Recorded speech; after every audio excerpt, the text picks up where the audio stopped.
Thanks for joining us for this live stream all about natural pond building and water cycle restoration. We wanted to have this session today to really just lay out some of the misconceptions and misunderstandings around natural and earthen ponds and how it relates to water cycle restoration. This is our best way to rehydrate the Earth's womb, to restore the rivers, the springs, the groundwater, all of the water sources that we depend upon is really through earthen, unlined natural ponds and water bodies. And so that's what we really want to dive into today. I think there's a lot of misconceptions about these, misunderstandings, and just a lack of experience and understanding of what they are, where they fit in, how you can build them, all of these kinds of topics. To understand the bigger picture, I think, of why this is important, when you look globally, we've lost 87% of the world's wetlands. These were the landscapes that received those rains, rehydrated the landscapes, recharged the aquifers, made a stable water cycle, both large and small. And by losing this, we're creating these cycles of flood, drought, and fire that we're experiencing. Fortunately, we have really natural long-term solutions to these problems, ones that have lasted for hundreds of years already with no sign of them having any issues from age or atrophy. So these are really long-term proven solutions with case studies from all around the world. And that's a really important piece of this, is it's not that it was done once in one place, but rather that it can be done time and time again around the world in different places. And to give just a sense of this, this is a project in Portugal, Tamera. This was the situation before, this is the situation it became, just from holding water from the sky in the earth. Another project here in Spain, you see again, this is creating water year-round in the dry Extremadura climate. And what's really important is the green zone all around this water body. I love these because it shows it so well that the water body is not just holding the water in the water body, the water that's charging into the ground, into the aquifer, back into the landscape, and then water is wicking out of this water body into the surrounding landscape. So you see it creates this green zone all around it, but uphill throughout the valley as well from that one little water body and feature. So it's really important to understand how these kinds of features impact the water cycle, the situation that we're dealing with, and why earthen water bodies are so important. Raleigh, do you want to share your screen and we'll look at some of the case studies and examples of where for this is sure. really pronounced? Yeah, we'll go on a journey. We're going to start in Oregon and work our way towards Rajasthan. And hopefully everybody's seen the excellent video Apollo put together about Belmar Farm, because that's a really fun, exciting story that's on YouTube right now. Yeah, check it out, because it's just this really nice journey of how a pond is made, some of the obstacles they ran into, and some of the beautiful things that they noticed happened afterwards. So definitely check that out. All right, so here I am. Let me get to slideshow mode, and Zach, let me know when you want me to just move it from slide to slide. Yeah, that looks great. You could go to the next one. So this is a project that we actually just released a video on, creating in this area where you can see where it was dry before. It was actually drain tiled. The previous farmers had tried to drain all the water away. Now it's this very dry place in the summer with a lack of water, and you see that earthen water body created there. And so we used big equipment. We had some diesel fuel used, but everything that you see in here is a material from the landscape that will stay in that landscape forever. And this water body, the way it's built, it should be on this land for 100, if not hundreds or even thousands of years, continuing to rehydrate this landscape. That was actually, let me one more. I'm going to mute myself because there's some background noise here. Yeah, it's all good. Thanks for that. But so you can see how just one little water body, we spent a month basically building it. That 1 month of time, 1 month of input of equipment, machines, is going to make an impact on that landscape for thousands of years. And already all the wildlife in the region, everything you can imagine is using it. Elk have come to the pond, bears, waterfowl, all sorts of critters reclaiming that area as habitat, which is great because that was one of the big goals for the project. And it's going to help recharge that watershed, that farm, that creek, that river system downstream by shock absorbing those big peak flow events.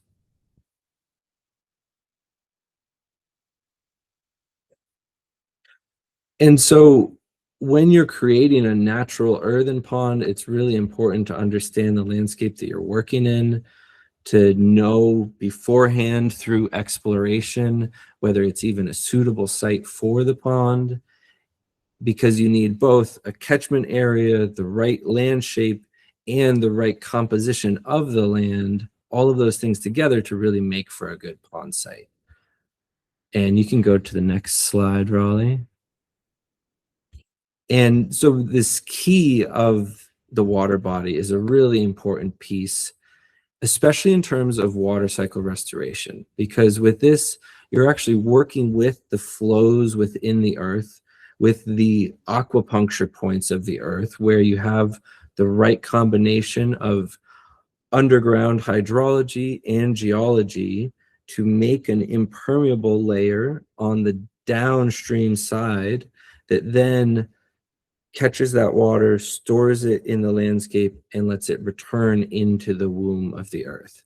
And so really importantly, this a water body built in this way isn't just holding the water that it catches in the basin, it's holding the water in the landscape on top of that impermeable layer as well. You could go to the next slide. And here you see the process opening up the key into that natural impermeable layer, a heavy clay layer in this case that we're tied into, filling and compacting lift by lift, that central part, that core trench or key of the dam that locks it into the landscape and prevents water from finding those permeable layers under the dam to leave the water body. And what's really important that you see well in the bottom right photo here is the key is just from one side of the valley to the other at the water level that you're seeking to create. So you actually want the water to return to the uphill areas, to the side hill areas, into the ground, just not to leave that landscape quickly. And so in this case, where it was a piping system sending water more quickly out, we broke the pipe and replaced it with a plug to help hold water, allow it to recharge, and then overfill and overflow out of that water body. You could go to the next slide. And so just 6 months later, already the pond was full. It had all sorts of aquatic insects going, grasses. Raleigh, do you want to add anything to what you saw there 6 months later? So I had to unmute myself to speak. Oh, for sure. Yeah, I got the chance to go back and film in that following March. So that was done in August, and I got to visit. I think it was in the following March, and yeah, it was amazing. There was. Give me one moment, just getting this ready here. Okay, perfect. So what I saw going back the following March is, in August, this landscape was a completely dry landscape. It was dry grass, dry summer grass, barely any weeds, and it's recovering from a giant surgery basically. And you go in back in March, and it looks like this was always been here. There was stories like already the elk were moving in, cows were moving in to investigate, deer, but this looked like it had always been here, that it always meant to be here. It just became this green zone filled with life. And then going back even a little bit later than that, you just see things continue to start to develop. All of a sudden, more advanced grasses start to pop up. You see succession happening in real time, and these things are still functioning with every single rain. So it's like you see this permanence start to establish, in this landscape. So it's just this thing of beauty where the intervention that Zach and his team, Apollo and Megan, did that August, you go back, 6 months, 8 months, and it just continues to development. The ecological effects just continue to surge across the landscapes, and you just see it. It started, like this kind of rough patch of grass, and then it just kind of moves out the effects. You see it with your own eyes as the vegetation kind of gets more diverse and expands out as the water continues to, infiltrate into the landscape. So that's what I saw. I wish I could be there to like see all the elk and bears, and I definitely saw some cranes coming, but I like to see the whole ecosystem adapt. That's probably the greatest thing that you witnessed that Susan, the owner, said that she got to see. Yeah, great. And that's one of the things that I always, when people ask about metrics or data or things like this, that's all great. And the reality is it just takes some time and money to allocate to getting those things. But the reality is what you see on the landscape every day just makes it so apparent that usually people don't need any justification beyond that once they experience that, because they see the elk coming, they see the bears returning, they see all the wildlife, all the life that comes out of this area that was low quality grasses that weren't desirable in an area where farmers previously had just tried to beat water into submission and send it downstream, because this area used to be a very productive area where it rained through the summer. And so in order for them to work the fields more quickly, they wanted to drain off the winter moisture. Now this area has really long drought all summer long and basically gets no rain more years than not. And so now this strategy that previous farmers implemented here that in isolation was beneficial for this farmer, all of those things put together create the crises we're now seeing, and we now have a landscape and a climate pattern where this is no longer advantageous for this landscape and farmer. Why don't we move on to what we saw in Rajasthan? Kind of definitely moving up the scales here from Belmar to Rajasthan. And man, can't speak enough about how epic Tarun Bharat's song is. So I'm going to mute myself and then we'll move to the Rajasthan.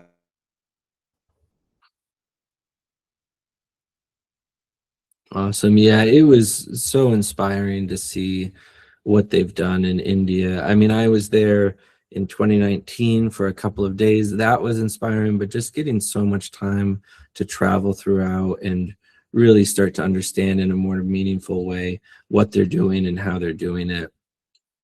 And you see these, we think of the pond we were just showing as a big water body, and they're creating stuff by hand that just dwarfs that in size. By using key points within the landscape, by the communities working together, you see how massive, and this water body was built by hand, by the community, just load by load, consistent, persistent progress. And this gave this community life. I mean, you look at on one side, the mountain's just barren and brown, and then the other side is just a field of green agricultural land serviced by this water body and the one right next to it. You want to go to the next slide, Raleigh?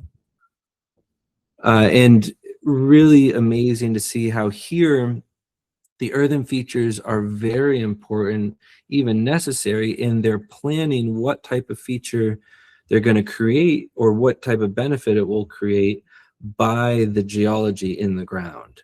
And so they'll do some of these in horizontally fractured areas where it's unconfined fractures. Those will hold water. They use them for water for buffalo and for the animals, but then they consistently leak back into the watershed. So they really provide this micro seeding of water into those waterways.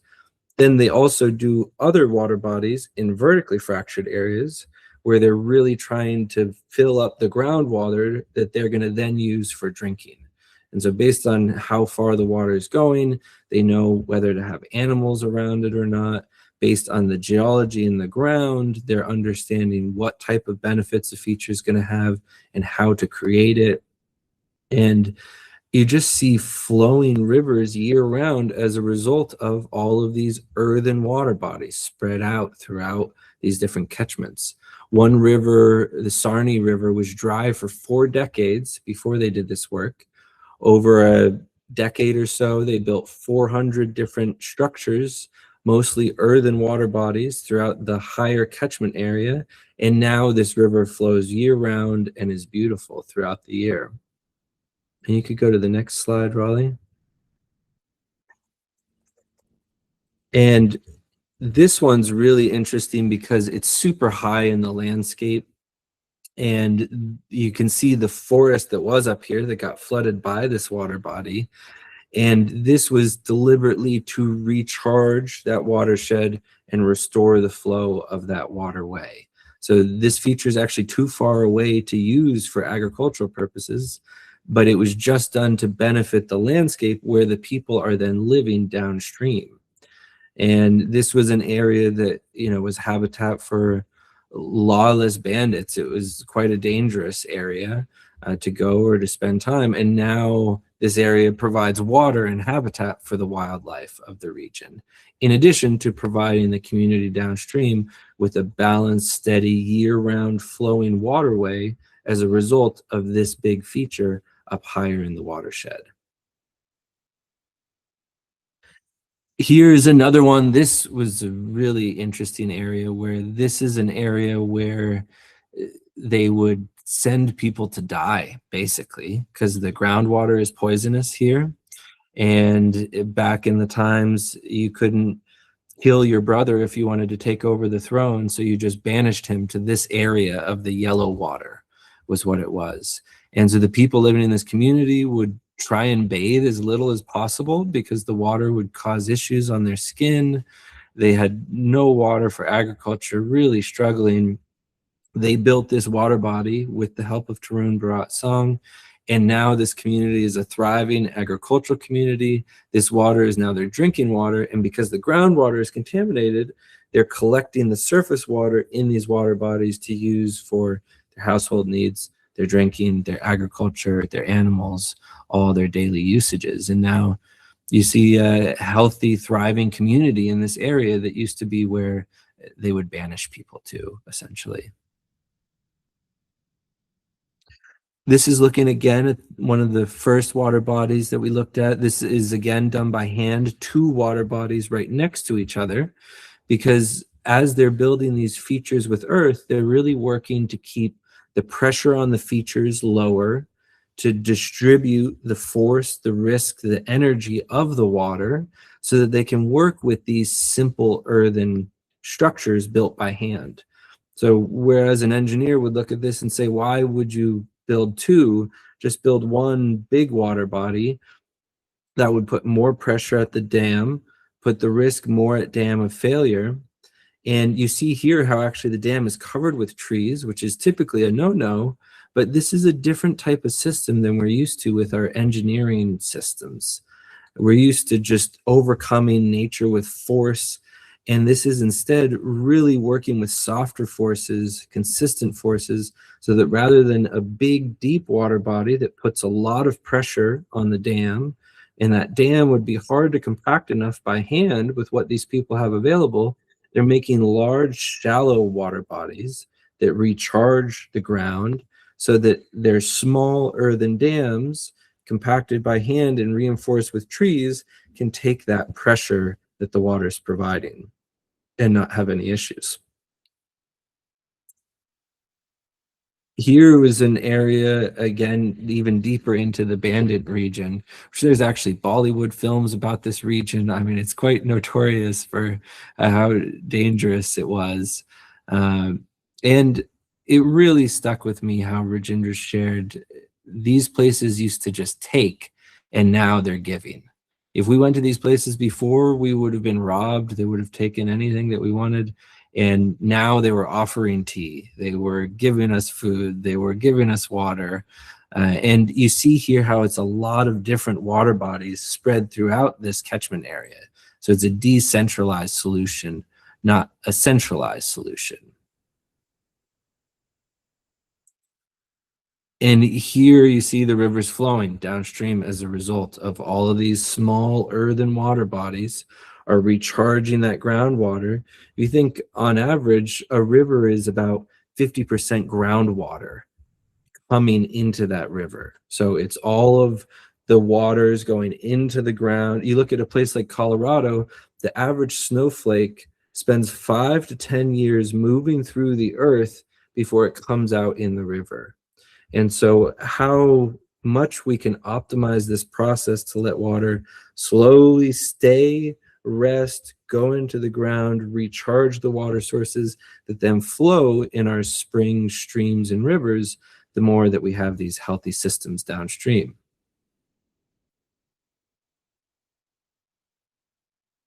I think that's the end.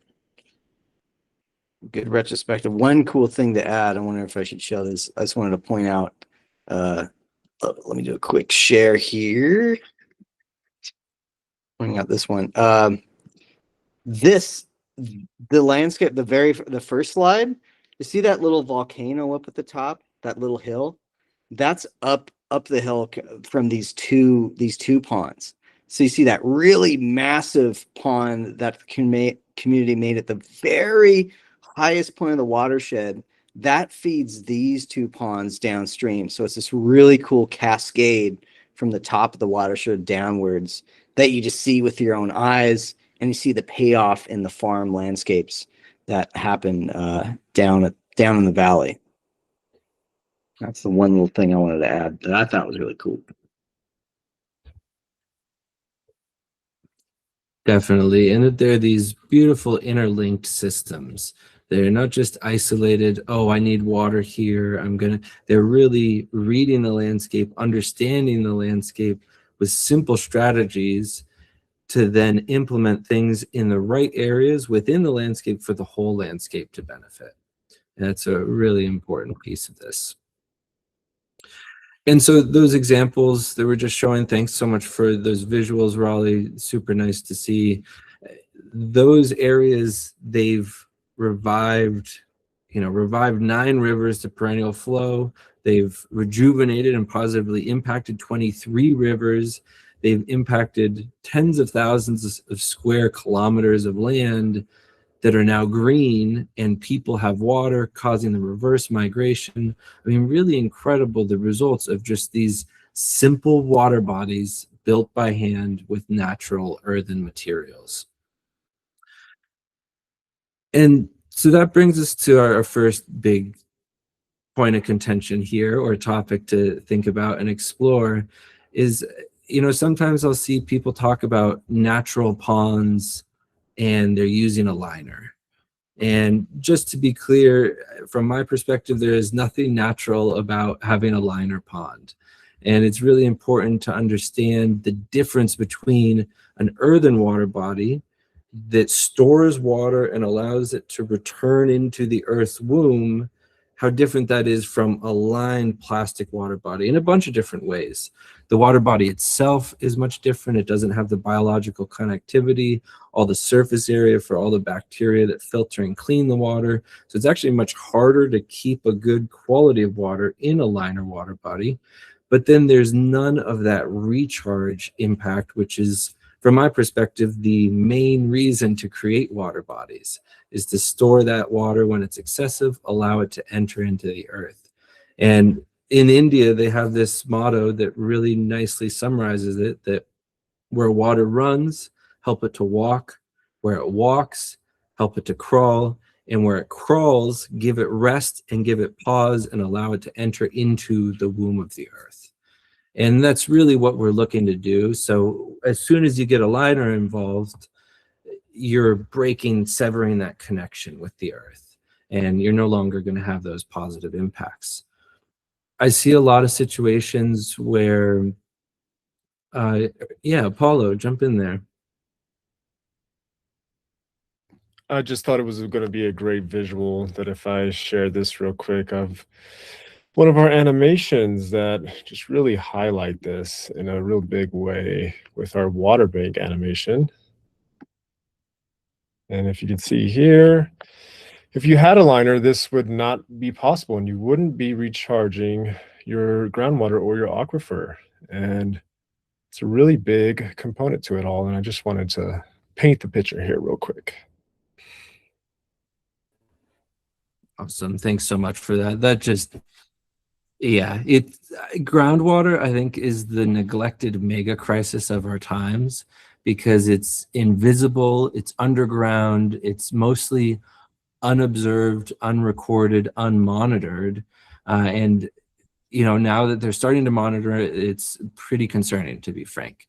The International Groundwater Resources Association, IGRAC, is, I think, recently released a 20-year meta study on groundwater, and the short of it is it's mostly going down very quickly, alarmingly quickly. And it's because we've lost the natural retention systems of the earth, and we're pulling it all out as quickly as we can. And so we're running at this constant deficit. We really need to let water recharge into those areas through the earth. The other important part is that as it goes through the earth, that actually filters and cleans and structures the water to the point where the longer it goes through the earth, usually the more clean it is as far as drinking water. So we really want to not try and cheat that system, but work with that natural water household of the planet. And so a lot of times I think people mix not knowing how to do it with it being too difficult or too risky. I read a lot of, you know, even permaculture books, and when they talk about building a pond, they talk about using a liner because it's too tricky to understand the geology and understand whether you could build one naturally or not. And yes, it's not idiot proof, and you have to pay attention and you have to know some things, but it's simple stuff. I mean, we're talking about illiterate farmers in India doing this to great success. This isn't rocket science. It's not outside of your comprehension. You just don't have experience with the basic variables that you need to factor in when doing this. So from my perspective, if you can't create a pond without a liner, it's probably not a good site for a pond, and you probably shouldn't be building a pond. Now, before the call, Nick brought up, you know, what if you have no possibility to create an earthen water body and you desperately need the water? That's a different situation. Now you're building a tank, but that tank is in the ground rather than standing somewhere.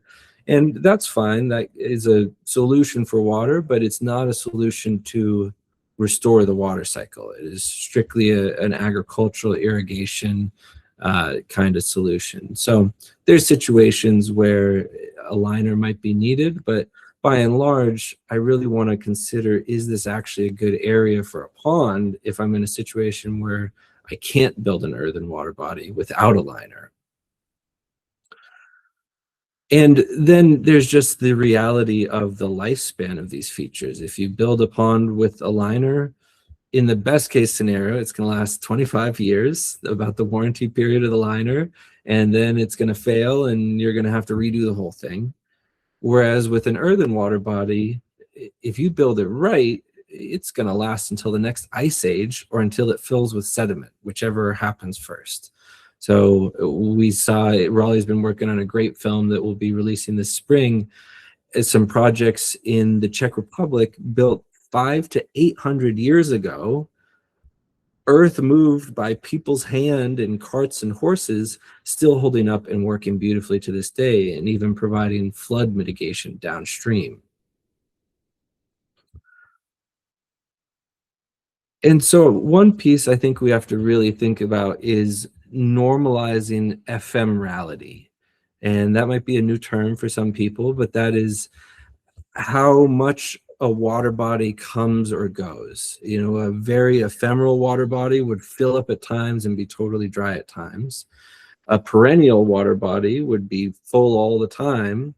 And the reality is that every water body has some ephemerality. You see, even things like Flathead Lake or the Great Lakes in the United States, their level fluctuates between years and throughout the years.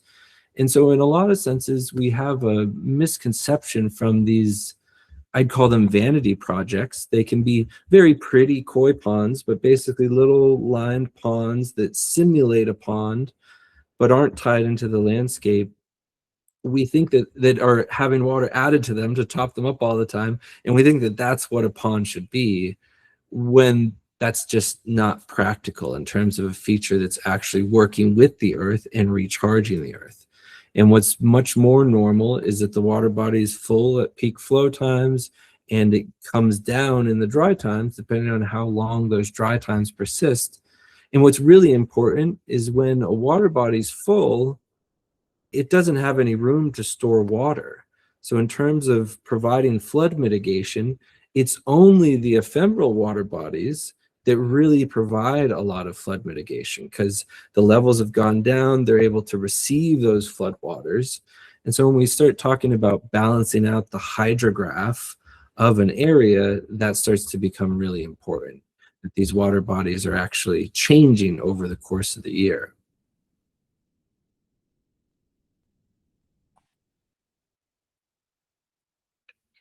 Yeah, Nick, jump in there.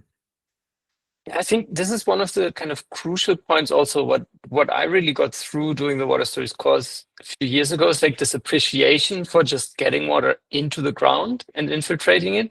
And that's also now what we have a lot when we're working with clients on different, where oftentimes in their minds, it's like, okay, we want a pond, it needs a liner, so we basically just want water all year long, and then just getting people to understand the importance of infiltrating water and how awesome it is to have that water in the ground, because it's almost limitless capacity to actually store that water in the soil. And we've just seen that here at our place on Tenerife, on the Canary Islands, where we had one of the wettest winters in 20 years. And we live right next to a valley where, well, unfortunately, they built the road at the lowest spot that was supposed to be a river. But every time there's heavy rain, our road turns into a river and it just flows down. And then from there, it used to cause massive problems in the city, because at the houses lower down, usually in heavy rains, they would all get their basements full of water. And so they built this massive structure to just intercept that water and put it in big pipes and get it faster into the ocean. And here we're often struck by drought, and water stress is the biggest problem, but that's kind of the solution. So every time it rains, everyone just tries to get the water away as quickly as possible. And here at our place, like, I just built these tiny little kind of speed bump on the road that goes past the house to intercept that flow. And then just with the pipe, I got it into the garden where I built an infiltration basin.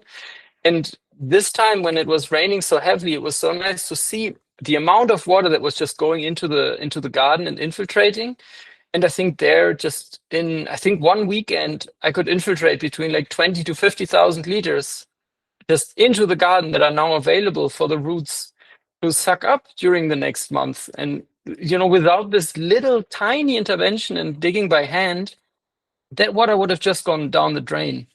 And it's really funny talking to people. It's like, when I tell them, I'm like, I'm so happy it's now in the ground. And they're like, yeah, but you don't have any open water. You don't have a pond and you don't have fish. I'm like, yeah, it doesn't matter. You know, it's so hot here. A lot of it would evaporate anyways. So I'm always happy to just get that water into the ground and away from the harsh sunlight. And I think that's a hugely important thing that often goes overlooked, is the Earth's incredible potential to hold water. And so if you're trying to hold water separate from the Earth, you're really with a Sisyphean task that is just so hard. Whereas if you're trying to hold water within the Earth, these small little features create big changes over time in terms of where that water is going, who it's negatively affecting or who it's positively affecting, depending on how it's getting there, when it's getting there, all of those things. And by focusing on the Earth's ability to hold water and returning water to that process, we can make these tiny little decentralized features that create such a huge impact. You think these projects in India, yeah, they're really large scale, but they're cheap projects done with basic materials on site. I mean, they're done at pennies on any kind of reservoir or anything that we build. But because they're decentralized, using the Earth's capacity to hold that water, That's what makes them so effective. And so, for example, in Slovakia, another film we have coming, they found that 5,000 cubic meters of decentralized water retention created new water resources of 1 liter per second, which is quite huge downstream. And that's, again, because they're holding that water in the ground, filling up that reservoir in the ground, rather than trying to hold it separate from the ground. And so also a piece that's really important is actually tying into the underground flows of water. Now we're really talking about the acupuncture points within the earth, where the right geologies intersect with the catchment and the flowing waters. Because if you can actually work with these underground flows, then you can recharge even more land for a longer period of time. You can extend, fill up, backflood those flows, create more new flows as a result around those areas. And these are seen as a problem when someone comes in to build a liner pond. They'll actually oftentimes put in a drainage system under the liner, so that if any water gets into the pond, it gets carried away, because what it'll do is it'll float the liner and it'll be a big problem. But we actually want to catch and hold and fill those veins of the earth, rather than trying to drain them even further and separate them more and create more issues as a result. And so liners really get in the way of these possibilities to interact with the geology, to interact with the Earth's circulatory system, which is really where we can start to have a really big impact. Yeah, Nick, what are your thoughts? Yeah, I think that especially when you talked about the underground flows and those seams, that was also for me the biggest kind of mindset change. And so when we're working now on projects, where before it was all about like, okay, how can we harvest the surface flow? So how can we capture everything that runs kind of on the surface? But now it's really about like, okay, where can we find the underground flows? Because they, for me now, are really the treasure troves that could really keep a pond full throughout the year and that could replenish it with fresh water. And I remember one project that was amazing where we did the site assessment in Portugal, and we were doing the test slice, and it looked fairly dry, so it was quite a tricky situation. And then we kept digging down, and suddenly like water was kind of spewing out of the wall of our test slice. And at first we thought we had accidentally hit a pipe and we had damaged something, and now we have to fix it. But we did some more testing, and it was really just this vein. And it was just there. It was so much water, and it was this great kind of realization that like, hey, this area is dry, but you know, just 2 meters down, there is so much water flow. So this would be a great spot to possibly build something and then just fill it up there.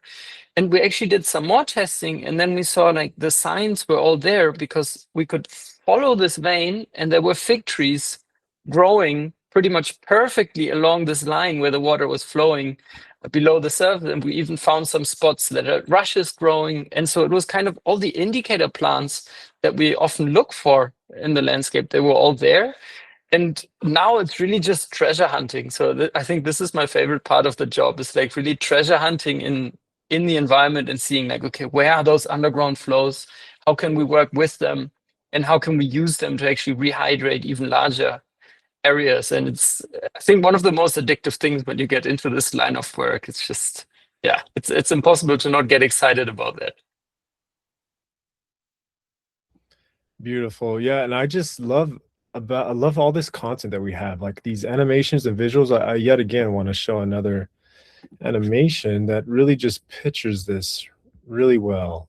And it's the cross section. This is from Reviving Rivers, this documentary Raleigh ran point on, and you can just see that a pond does so much more than what's on the surface. And it just travels subterranean veins and seeps and recharges wells and creates springs downhill. And it's really amazing what is going on from where we can't even see.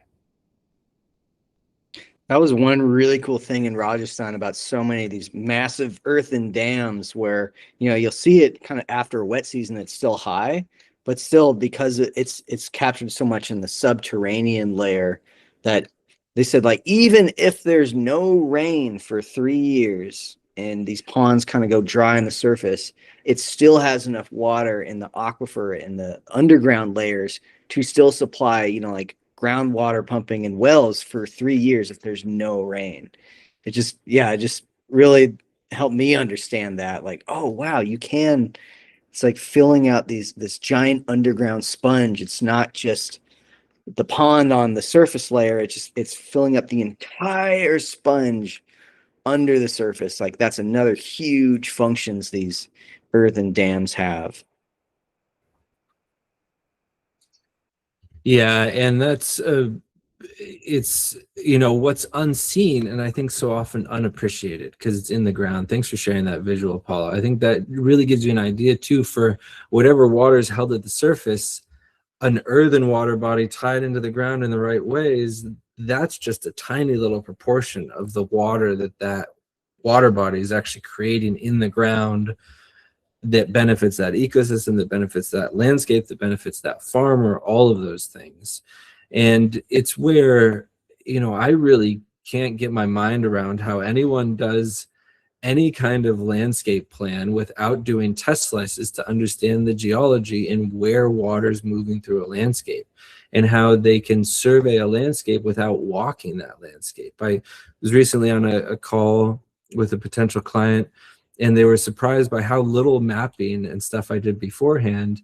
And it's just because I've learned the map is not the territory, the map is not the landscape. And the underground flows of water are more important. The underground flows of water, along with the geology, are definitely more important than the land shape in terms of understanding where to work and how. You can work in a lot of different land shapes, whether it's down in the bottom of the valley, up at the top of the Kramatterhof. But if you're not understanding how water is moving through the land and what geological layers you're working with, you have no chance to design a landscape that's actually going to be beneficial for that place. And I just see this so oftentimes overlooked. It's such an essential piece of understanding what to do, where, how, all of the details. I can't tell you how many times I come across springs on ridges. You know, from a purely land shape perspective, a spring should never be on a ridge. You know, you would never look at a ridge and say, oh, there's a good spot for recharge. There's a good spot for a water body. There's a source of water for this landscape. And yet time and time again, when you walk the landscape, you'll see, oh, there's a bunch of willows in the middle of this ridge here. I wonder why that is. Or there's a bunch of rushes in a whole line. And then you go stand and the ground's squishy and it smells different. And we're so finely tuned as humans to perceive these things, and yet we don't practice them, and we think too little of ourselves and think that by analyzing this landscape on a computer with all this technology, we're going to understand something about it. And you can understand something about it, but you're missing, you know, 90% of the information you should be gathering. The 10% is still valuable, but it's just the 10%. And so if you focus in too much on that, you end up doing things that, you know, at best they don't really help, and at worst they actively cause harm, which I've also seen done, even if it's well intentioned. And we'd love to hear from you guys who are joining us live too. Let us know in the chat what you want to hear about. One question: what to do if there is no clay? So you can, if there's no clay, you then really want to understand still what kind of geology you have and what kind of rock layers are in the ground. And so in some spots in Rajasthan, they built water bodies in areas that there was no clay, but they brought in some clay from nearby to connect to, and these water bodies would recharge in 2 weeks after a rain. They'd fill up during a big rain and go down quickly, but that put the water in the ground for them to then use out of that aquifer. So without the ephemeral water body that didn't hold water for more than a couple of weeks, they had no water source, again, using that groundwater supply. So that's a kind of option in an area with no clay. You want to understand, do you have rock? Oops, sorry, guys. Trying to switch over here my camera. Not sure Well, we why can still that's- hear you fine, luckily. We'll let you know when your camera's back Okay. up. Yeah, audio is still good. Great. But yeah, really understanding what kind of rock layers that you have, and is that rock layer going to hold the water and therefore you can tie into that as an impermeable layer, or is that rock layer going to allow the water into a certain area, and can you recharge that area and use the water there? And or you might just want to create infiltration basins that just put that water into the ground where plants can access it. You know, what kind of soil reservoir areas do you have that you could charge up? This is, again, where if you're in a landscape with no clay and a lot of dryness, you're not going to create a year-round water body, but that doesn't mean that the water body you're creating isn't valuable. Hey, Zach, real quick. We're stuck on just we're frozen with just your face. So maybe if we turn off and on the webcam, maybe there we go. Now we're back onto it. Sweet. Thank you. Yeah, do you guys have anything you want to add? And then, of course, you know, check dams, beaver dam analogs, rock dams, all of these kinds of things can be done to easily recharge areas, create permeable structures that act like sponges and shock absorbers. That's what I think. If I'm in an area where there's really no clay, how do I create a big earthen sponge in this landscape? There's a bunch of different ways you can go about doing that, but that's ultimately the goal. So understanding what parts you can use as part of that sponge tells you then how to build it. Yeah, this really brings me to one of my projects here in Asheville, North Carolina. I tapped a spring for a client, and then we noticed this erratic seasonality of the spring where it would go dry even some days and some months throughout the year. And so I implemented these like beaver dam analogs, these like small wooden earthen check dams uphill of the spring in the same ravine and catchment zone. And through the course of a year and a half, we just noticed, and I recorded the flow rate as many times as I could. And it was an increased flow rate over time just because of these little infiltration basins done by these beaver dam analogs that just were able to recharge the spring. And I just found that to be fascinating and such a great example of these subterranean flows and seeps within the ground. And I also just wanted to highlight on the geology. And before I even found Zach or any of the work, I thought building a pond was basically digging a big hole and like making a berm, which was the dam, and not even paying any mind to sorting materials or and the different types of clay or the soil texture. But we have a little animation that I want to show again because I just love our animations. And then Nick, I got your images. I'll slap that on the slideshow for after Apollo's done. Nice. And you can just see here, this is another representation of this plug, this key core trench, this clay core that we have here. And then it's tied into an impermeable layer so that the water, this is for a perennial pond, and not every site will be like this, but that's why it's so important to do these like test slices and to really understand the geology of the landscape. And so in this landscape, we were able to find that impermeable layer and tie it in with clay, and you can see the water is just being held back, which is the whole key. It's the key core trench. But yeah, I just wanted to highlight all of that.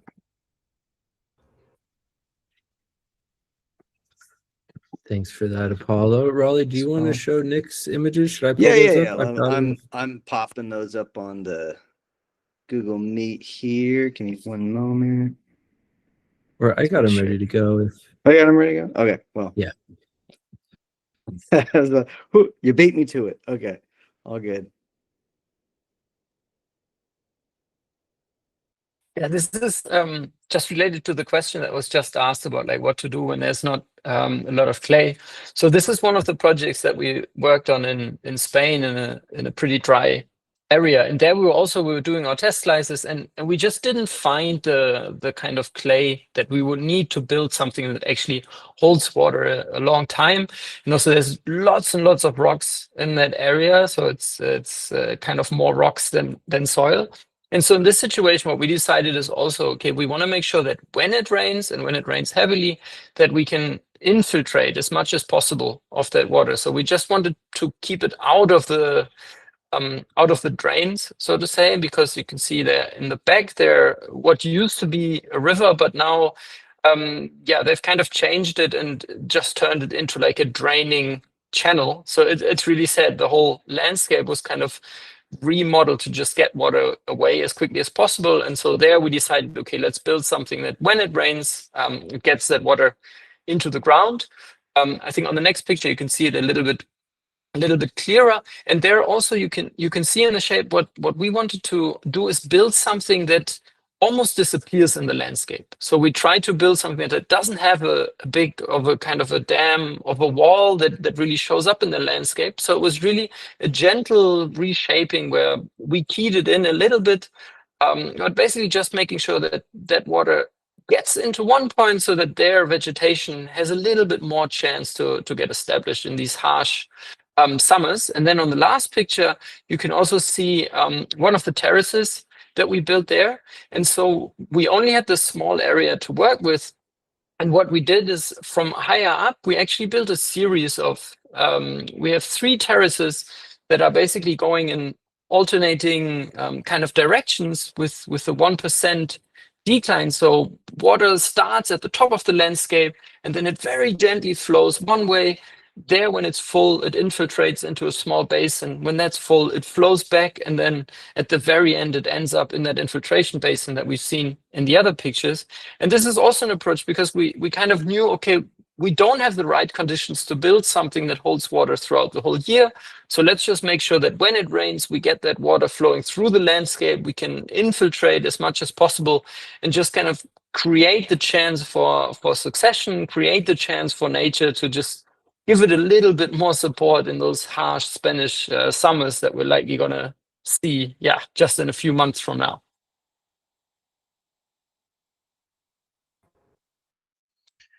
Yeah, that goes back to really putting the water into the ground. You know, in many parts of these projects in India, they're trying to get the water away from the surface, away from the sun, into the ground in order to recharge that ground. And so there's a lot of different ways to do that. And I think every landscape has its own unique abilities. It has its own story. It has its own history. And so you really need to understand reading that landscape to understand what makes sense, what has been done to that landscape, how has it been altered, and then what can you do to help it realize its possible and potential, which is a little bit informed by the past, but also is not bound by the past either. This speaks to someone's question in the chat. What can I do if I don't have untouched ground and there was some soil movement by humans? This is a common situation, and you want to really, the reading the land comes in play and becomes more difficult here, because you're not just reading what nature did with the materials, but what humans did with the materials. Sometimes it's very easy. If you see a straight line in a landscape, I can almost guarantee you some human did something in that area, whether it was burying an electrical line, a drain tile, or whatever it was. Straight lines are a dead giveaway. And it's just not as clear, because whereas nature will oftentimes settle things in a very deliberate way that sorts materials, humans might mix that all up together. And so you've got to just try and interpret what happened in that situation and what you can do as a result. One example, this is something we run into a lot. You'll find topsoil buried in subsoil, where it basically, the earth mover didn't mind this very important resource that we have. They started by just digging and threw the topsoil on other topsoil and then buried that with subsoil, tapping that living crust of the earth in material that's really hard to grow. So you can pull that back out and you can see that with your eyes and with your hands. And you just have to be way more diligent when you're working on a landscape that's either been more manipulated by water. This is also true of waterways. They're going to deposit different things at different times, and it gets much more complex and complicated. And the same when humans have done things to that, it can make it more complicated. And you have to try and pull back apart that situation to understand what makes the most sense and what doesn't. And then asking, how do I find the perpendicular areas to recharge? This is where, a lot of different things, but ultimately, again, reading the landscape comes in. For example, this is what they'll use in India. They know that in the horizontally fractured areas, the trees aren't going to grow as deep. They aren't going to be able to access the water. They're going to be different types of trees that grow in the area as a result of that. And the trees that grow in that area will grow more slowly and get stunted. Whereas the vertically fractured areas, there will be big, tall trees with the long roots going down into that water that are green throughout the year. And there's going to be certain plants that like water more or less. And that's going to give you a good indication of where that underground water is. So by reading the plants, the different types of vegetation, by reading your nose, the moisture as you're moving across the landscape, you can feel it too in your skin if you pay attention. By reading your feet as you walk across the landscape, noticing where it's hard, where it's soft, where you sink in, where you don't. All of those kinds of things are going to direct you to how water is engaging with that landscape. And then that through careful introspection with that land, learning from that land. I think the ultimate thing is put yourself in the shoes of whatever you're trying to learn about, whether it's an organism on that landscape or the landscape itself. Stop, let your mind go blank, and really put yourself in that situation, and you'll be able to learn a lot about it. And this is what the course really centers on first and foremost, is building your capacity to read landscapes, to engage in this process, to practice it, to get good at it, because it's the foundational skill that allows you to understand where to work, where not to work, how to be effective in your actions. And so the landscape really tells you. The landscape has this beautiful language that is just shouting at you all the time. And it's whether you're paying attention and understand that language to be able to understand where to work and where not to work. Now, you can also learn about these things in more technical ways by looking up well logs to understand the geology of a region, what the well driller drilled through at different points. You can read about the geology of that area, look at geological maps. That's going to give you some indication as well. But nothing is going to compare to the information that you're going to get directly from that landscape. And that's why that skill is so foundational to everything else that we do. Just wanted to paint, especially on the On Apollo, we lost your video. Oh, real quick. It. Oh, I think you man. hit it by accident. Oh, there we go. I just wanted to paint another visual on the plant side of reading the landscape. I just thought that this was a great aerial shot of this, and you wouldn't really necessarily know this on like a contour map, for instance, where we had a drone on site, but like this whole patch here was just like a patch of rushes, I believe, right, Zach? And that this was a clear sign, if you're walking on that landscape, that there was a massive like vein of water moving through there. And Zach did his consultation and clearly saw this, and this was the pond site on the property, and you just wouldn't know this stuff on a map. And I just wanted to highlight that this was a clear indicators of that. And just while you have that on screen, this is such a great example because a different land designer, a permaculture designer, came to this landscape and did a plan based off of the contour maps, and it did not have a pond here at all. Yet this situation was screaming for a pond. When we started digging, there was drain tile in the ground, there's springs in the ground. Everything that you would want for a pond is in this situation. And yet a very technically skilled permaculturist did an assessment on site, but also with the contour map, and didn't see this as a possibility at all. Whereas to me, this is just like flashing lights screaming as a possibility to help restore this land.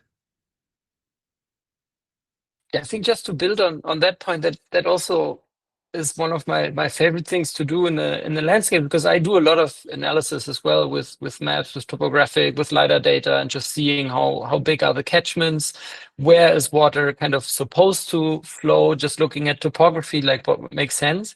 And for me, it's always the best thing, like actually then when I'm walking the land to make any decisions and to actually do any real design, it's always funny to then compare. It's like, okay, the landscape here, it's like telling me like this needs to have a water body here, and then you look on the map and it's like, oh, this would not have looked like a good spot at all.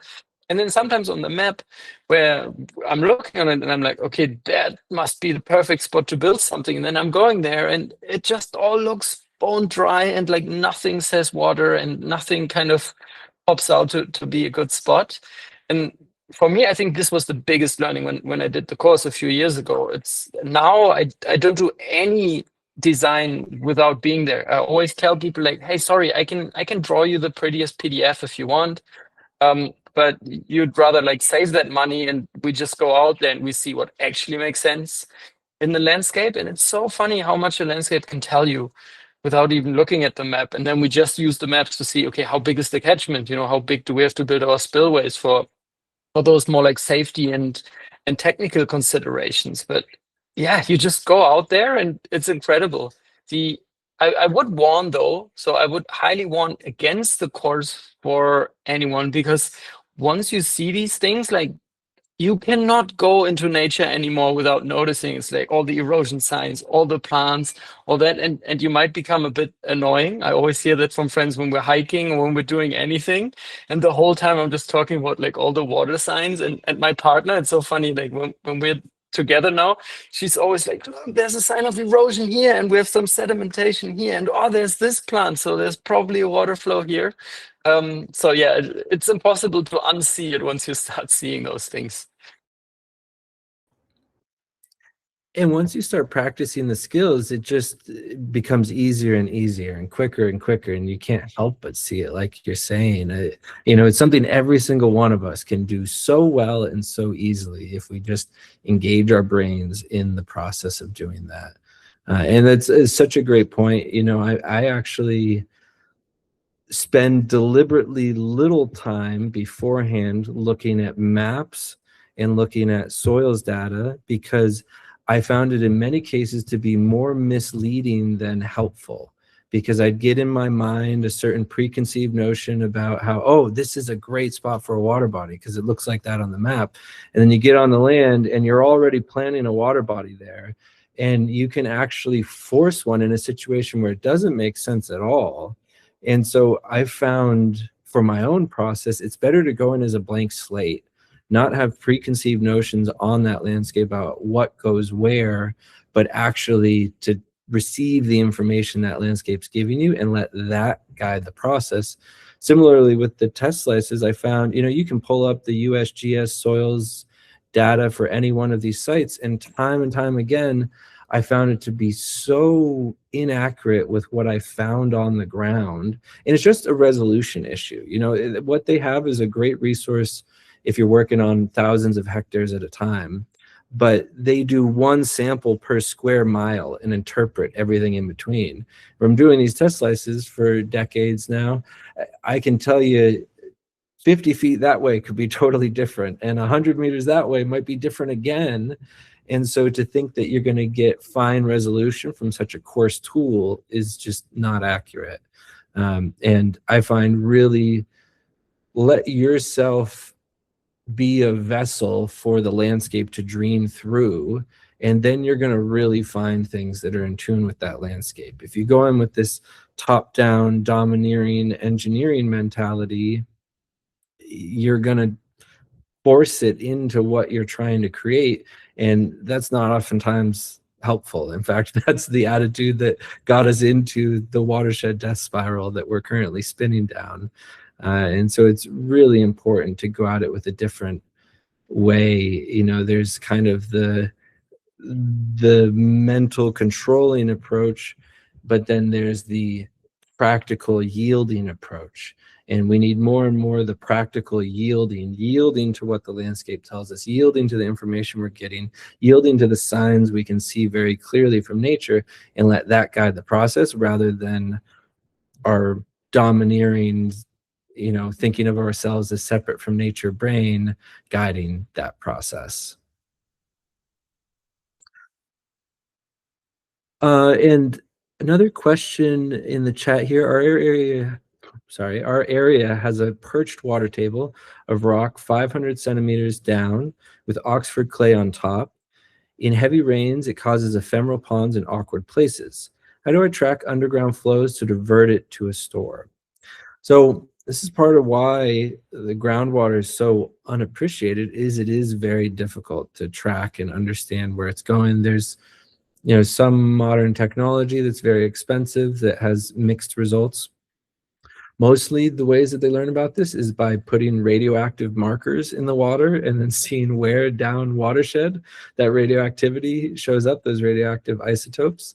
So don't love that, generally speaking, as far as a way to learn. Just pour a little poison in the ground and see where it comes out.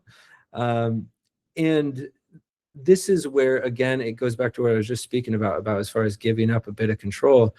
Those ephemeral ponds might be in awkward places for you, but are they in awkward places for the landscape? And are those ephemeral ponds actually something that you might want to expand or give way to water?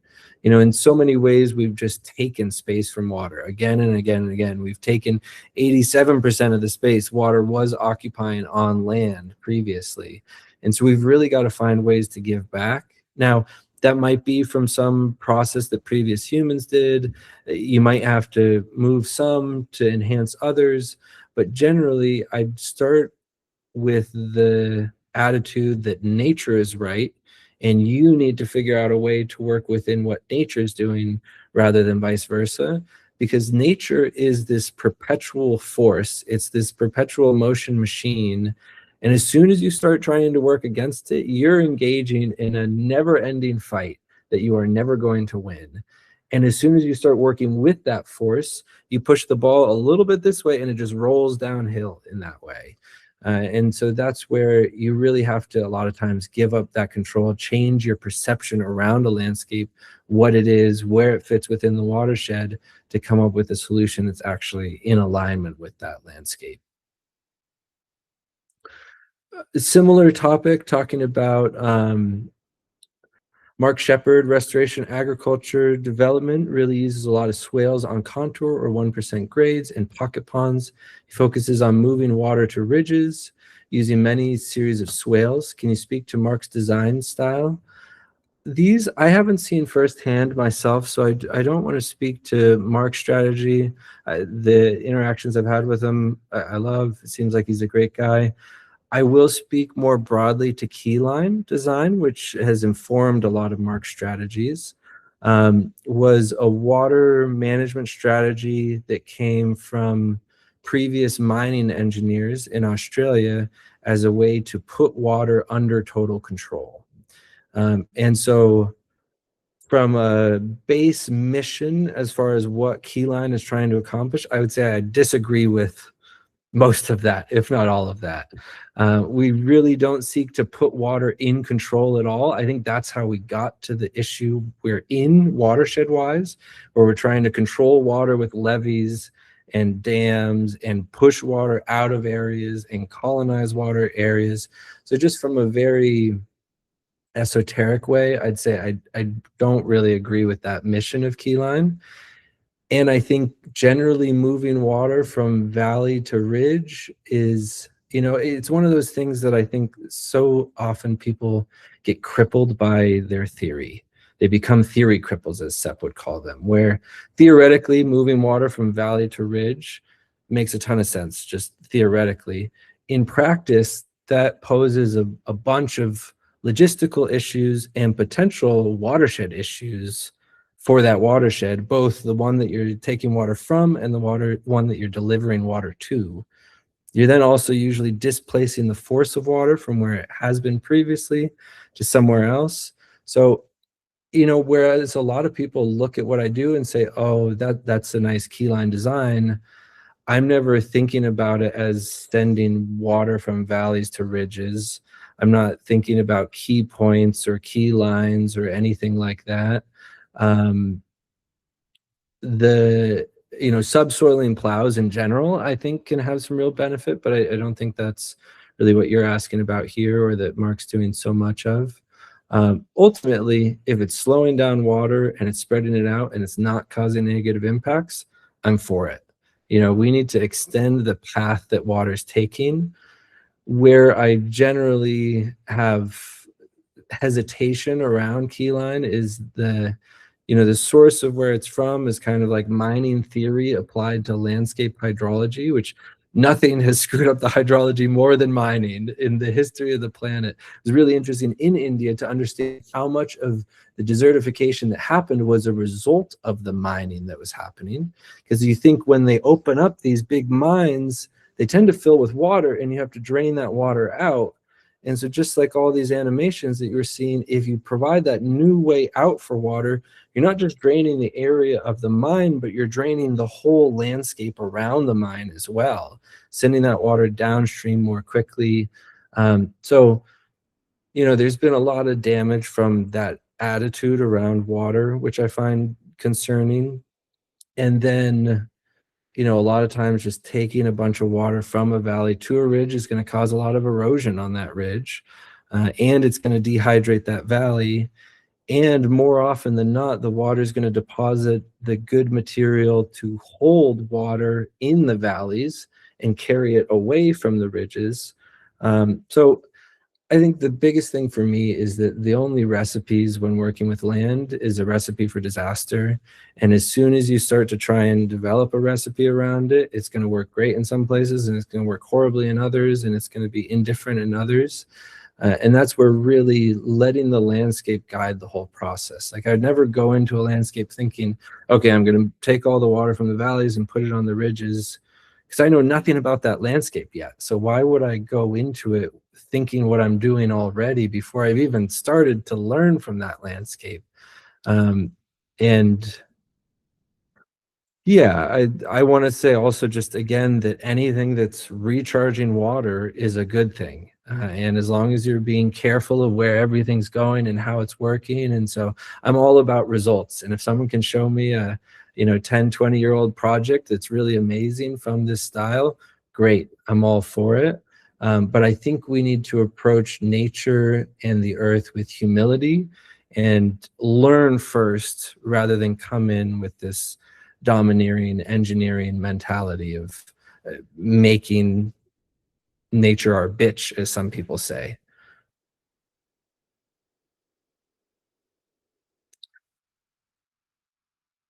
Good question about Kate about drain tiling. He's asking, she's in an area with huge amounts of drainage tile.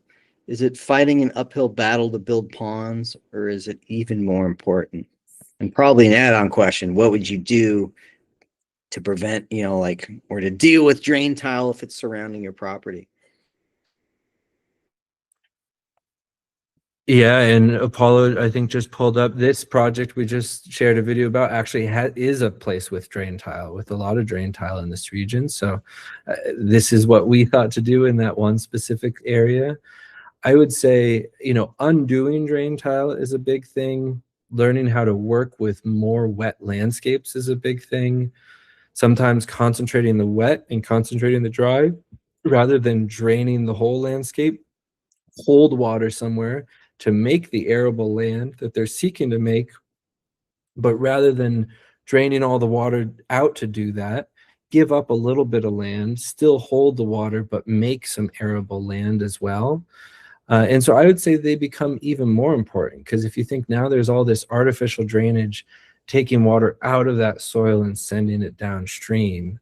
So I wouldn't say it's fighting an uphill battle, but you do need to be much more conscious of unintended consequences. So if, for example, you have drain tile on your land, but you're in a pretty shallow land and you create a water body, great for you, but do you end up back flooding water into the neighbor's land? and making it where their drain tile no longer works. Now, from a watershed perspective, that's a win. That's a great win for those rivers, for that waterway, for that groundwater, but that farmer is not going to be very happy about that. So I'd say it's more tricky to build ponds in areas with a lot of drain tile. I'd say it's even more important. It's the easiest way to undo. If you imagine, rather than like this farm that we just released the video about, rather than going through and ripping out all the drain tile and trying to backfill it, it's much easier to just rip across it with a earthen dam to create a water body to offset the effects of the drain tile in the area, rather than seeking and destroying every little bit of drain tile, which can be very difficult. Also, just ripping across drain tile to break its function, essentially, can be a really important thing. So yeah, I think this becomes even more important. And in areas with lots of drain tile, they have huge water quality issues because all that agrochemical is just being sent downstream into the waterways immediately. So the more we can hold it on land, filter it through the earth before it hits those waterways, the cleaner that water becomes. Yes, when it comes to drainage, it's also funny how quickly it's forgotten in a way. That's also on the project that I shared before, where basically we got hired by a foundation to restore the landscape and to rehydrate it. And one of the main tasks there is that they were really upset because on that farm there is a wetland, or at least there used to be a wetland. It's still registered as a wetland, but it's been completely dry as long as people remember. And we looked at the oldest pictures from the 50s, I think, and even there it's completely bone dry, and just no one has ever seen water in it. And basically when we were there, and we were also doing our analysis, and we also flew the drone, and what we saw is there was a surprisingly straight line kind of going out of the wetland. It was a little bit greener than the rest, and it kind of looked suspicious. And so we did some digging, and yeah, in fact, there is a drainage there. So of course it can't function because they built drainage into it to use it as agricultural land. And there is a massive line of rocks that they use. So instead of the drain tile, it's basically like a massive French drain. And so we found that because we were so like looking at plants and all that, and we learned to look at the landscape, and we found, oh, this is, of course it's not working like a wetland. And so now, yeah, we're still waiting for the permits, but as soon as they're through, like that's going to be one of our first things there, is also to just basically stop that drainage from doing its job, and that will likely work wonders. So I hope it all works out, but quite likely, you know, just by getting the drainage to stop its flow, we can probably turn that wetland to what it's supposed to be, and to be a beautiful wetland. And I also think in those situations, when there's drainage, like those are the areas where you can make such a big difference with a little intervention, just by kind of not having a drain. So yeah, I would be very excited to work in those areas. And it's really the only way you can be truly effective in your work is by really listening to the land. You know, it's an open book all the time, and understanding what's happened to that land previously. And then you think by draining it, you're draining it that year, but you're draining it every year after, and starting this perpetual movement into a drier area. By undoing that drainage, you're starting the exact opposite process. And so, yeah, we could come in and do some really heavy-handed solution on top of the drainage and put in a bunch of liner ponds that won't make any difference, or even just try and make a bunch of earthen ponds, not understanding that that drainage is there and is the foundational issue of that landscape, when we'd be so much more effective to just remove that drain, replace it with some retention, or, you know, just move it in that other direction. And those are the things you're only going to understand through walking that land, through listening to that land, through learning from it. We so easily forget how much has been done to these landscapes and how long some of these different things have been in place. You know, we have kind of this ecological amnesia that the average of the last 5 years is what we think has been the average forever. And if you want to learn this, talk to some 60-plus-year-olds that have lived in your place for a long time. And you'll be heartbroken more often than not, in my experience, by the ecological loss and atrophy that's happened over their lifetime of 60 to 80 to 90 years. Then replicate that by several times over. That's the situation we're working with. And so a lot of these things might look really heavy-handed to, in Nick's case here, you have this, beautiful leveled field. Why would you come in with a big bulldozer and rip it all up? But if you don't understand that that field has a drain that's constantly sending water away, causing issues for that land and downstream, you're never going to be able to make that change to fix it. And so it's really important to understand the bigger picture, not just where you're at right now, but what has the journey of that landscape been over the last 100 to 1,000 to, in many cases, it's been like 5 to 10,000 years of water cycle disturbance in some of these places. And it does get harder and harder to see, but it makes it even more important to seek out that information, seek out those stories of the landscape to keep it alive for future generations. See, good question here. What seems could be the last question. How do I widen an existing pond without loosening the water? Here's where, again, you need to really understand how that pond was built, what it's tied into, and how to use those materials. So I see a lot of situations where, let's say, a pond was built into a certain layer. People will want to deepen the pond, and they end up puncturing that layer that was the bottom of their water body.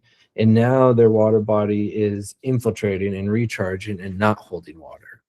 And as long as that water is going to a safe place, that is a great thing for that watershed as a whole.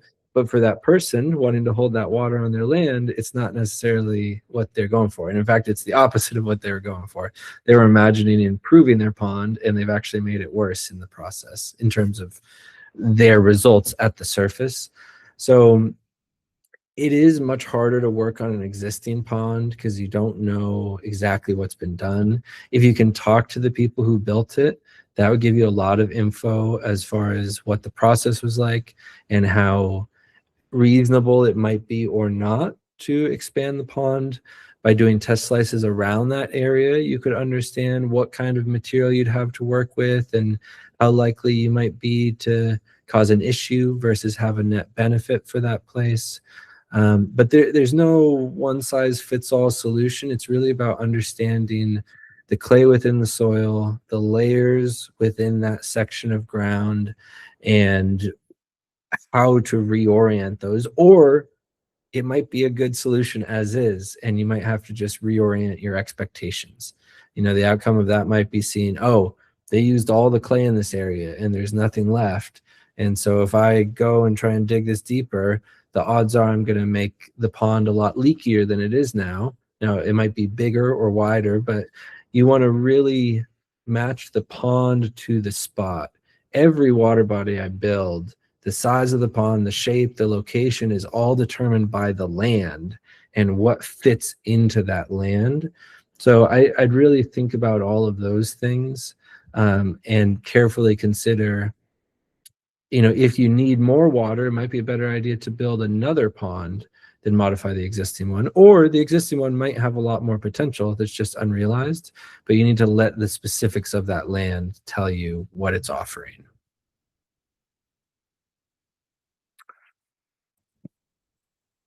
Well, this has been a great session on natural pond building. If you guys have any other questions, happy to get to them, but maybe a good time to start sharing some closing thoughts from each of us and getting towards the end of the live session. What do you guys think? Yeah, sounds good.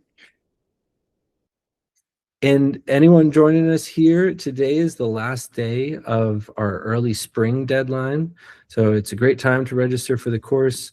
We shared in the chat a discount code. I'll put that in the chat as well. Right now, you get some extra stuff by joining at the deadline, but if you're watching the replay afterwards, the course is available to join through the month of March. Each March, at the end of the month, the course closes. We all start together, and it's a really awesome way to just take your skills to the next level, to connect with amazing people doing this kind of work all around the world, maybe find allies, maybe find business partners, maybe just find friends to help support one another. It's an amazing group of people. Our previous students were all still very active, and then each year it's a great group of new people. So it's a great way to really start to build these things in your life, because what we've created is something to take you through the experiences and the actions in your community to start doing water cycle restoration in a meaningful capacity.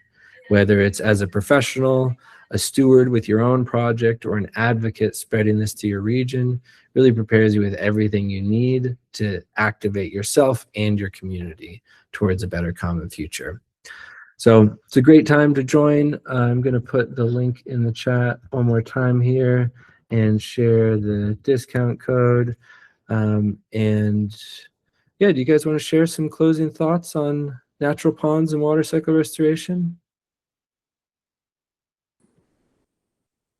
Sure, I could hop in. I think like the inspiration I've really took for so much of this is, as we're entering this period of global water bankruptcy in the places that we always thought were safe, American Southwest, whether you're in the mountains of Iran, whether, you're in Spain or Portugal, it's like we're all facing this really gnarly period of water bankruptcy together. And yet there are so many examples of people in the harshest regions learning how to use water to regenerate entire watersheds and get the rivers flowing again. And that's one of the things, seeing this with your own eyes, that it is possible to turn this incredibly bleak situation with water back into something that our ancestors would have noticed, seen as a stable landscape. And seeing that in hand in India, in Rajasthan, was really great indicator that this is possible to regenerate entire watersheds. And there's no better people to be a part of for the future than this group of water, water earthwork terraformers that you guys all are. So this is really one of the things that this is only going to keep getting more important as this go on in the future. And I think this is just, these lessons are going to impact everyone, whether they want to or not. I think just to add one thing on top, it's also what's so amazing about working with water is how quickly you get amazing feedback. Like there's so much work you can do where the results might take forever, or you might have a job where every day you're working with some spreadsheets or some whatever digital things where you work so hard, and then at the end of the day it's like, okay, I just worked a 16-hour day and now there's a few more numbers here on the left that weren't there before. But when you start working with water and with your hands there, it's absolutely incredible. It's like you move a little bit of soil from here to there, it rains, and suddenly water acts in a completely different way. And it's so rewarding and so amazing to see the results we can have with just a shovel. And then, when you go to the next stage, working with excavators, it's incredible. And as Raleigh said, like there's so much demand for this kind of work, and it's just getting more. So we need hundreds, we need thousands of people more to do this. So this is why it's always funny when people ask me, it's like, hey, but why are you teaching all these people and giving away all that information? Aren't they competition and they're going to take away work from you? And it's impossible. Like just, here in Europe, I'm so glad to see more people, because it's just impossible to keep up with the amount of work that's there. And we just need people to do that. And it's such a rewarding career. So yeah, I can just encourage everyone. It's like, hey, please go out there, please take jobs away from us, because we can't keep up. Yeah, I just wanted to highlight how deep you can really go with this. In becoming a water storage student, we have been hosting these intensives that are exclusively for water storage students, and also wanted to highlight the community. Every time that we've done an in-person intensive, everybody's just amazing. Everybody is in it for the same cause, and that cause is just so much bigger than ourselves. And we just really, there's this unification and synergy that happens with the community. And yeah, I just wanted to highlight that you'll be able to meet some just stellar human beings and get to dive even deeper in in-person workshops. So yeah, don't hesitate.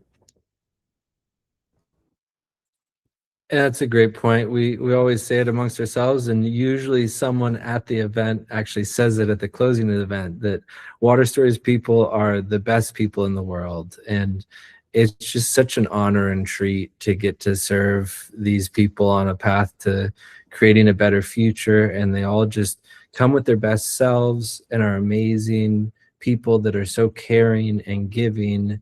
And we're at this time of, they call it water bankruptcy, but it's an artificial created water bankruptcy.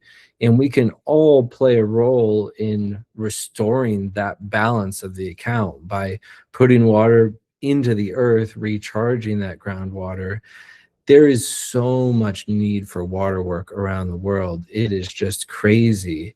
And so we're really in this space where we just need so many more practitioners doing this work, because it really is going to take the hands of hundreds of thousands, if not millions of people to create this healthy, prosperous future that we know very much so is possible. And so we hope you'll join us in being part of that change.